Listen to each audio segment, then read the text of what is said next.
നമ്മളെ പപ്സ് ഈ രൂപത്തിൽ വന്ന് ഇതൊരു ബിസ്ക്കറ്റിൻ്റെ ക്രഞ്ചിനെസ് ഉണ്ടാവുക. ഹായ് ഹലോ, പെട്ടെന്ന് ഒരു എഗ് പപ്സ് ഉണ്ടാക്കിയാലോ. പാൻ ചൂടാക്കിയിട്ട് അതിലേക്ക് കുറച്ച് ഓയിൽ ഒഴിച്ചിട്ട് ചെറിയ പീസ് പട്ട, കാറാമ്പൂ, ഏലക്ക ഇട്ട് അതിലേക്ക് ഉള്ളി, പച്ചമുളക്, തക്കാളിയൊക്കെ വഴറ്റി ഇച്ചിരി ഇഞ്ചി വെളുത്തുള്ളി പേസ്റ്റ് ചേർത്ത്.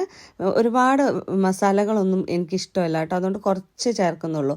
മുളക് പൊടി, മഞ്ഞൾപ്പൊടി, കുറച്ച് ഉപ്പ്, അത്രയും മതി. അതിനുശേഷം ഞാനിവിടെ യൂസ് ചെയ്യുന്നത് ഷോർട്ട് ക്രസൻ്റെ പേസ്ട്രി ബ്ലോക്സ് ആണ്. ആക്ച്വലി പേസ്ട്രീൻ്റെ ഷീറ്റ്സാണ് ഞാൻ മേടിക്കാൻ പറഞ്ഞത്. പക്ഷേ എൻ്റെ നല്ലവനായ ഭർത്താവ് എനിക്ക് പണി തരാനായിട്ട് ബ്ലോക്ക് കൊണ്ടു തന്നു. ഇത് നല്ല ഫ്രോസൺ ആയിരുന്നേ. പിന്നെ ഞാനൊരു 4 hours പുറത്ത് വെച്ചതിന് ശേഷമാണ് എനിക്ക് യൂസ് ചെയ്യാൻ പറ്റുന്ന രീതിയിലേക്ക് ഇത് മാറിയത്. അത് ഞാനൊരു ഒറ്റ ബ്ലോക്ക് ഒരു 6 പീസായിട്ട് മുറിച്ച് നന്നായിട്ട് പരത്തി എടുക്കുകയാണ് ചെയ്തത്.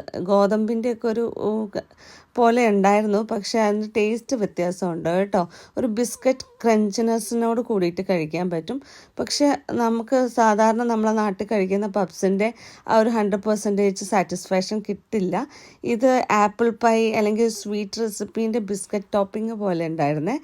അതിനകത്തേക്ക് നമ്മൾ കുറച്ച് നമ്മുടെ ബാറ്ററും ഒരു ഹാഫ് ബോയിൽഡ് എഗ്ഗും വെച്ച് കവർ ചെയ്ത് എഗ് വാഷ് കൊടുത്ത് നമ്മളത് എയർ ഫ്രയറിലാണ് വെക്കുന്നത്. 200 degree 20 minutesലാണ് വെച്ചത്. മറിച്ചൊന്നും ഇട്ട് കൊടുക്കേണ്ട ആവശ്യമില്ല. അറ്റ് എ ടൈമിൽ തന്നെ ഇത് നന്നായിട്ട് കുക്ക് ചെയ്ത് കിട്ടും. പോക്കറ്റൊക്കെ കറക്റ്റായിട്ട് വന്നിട്ടുണ്ട്.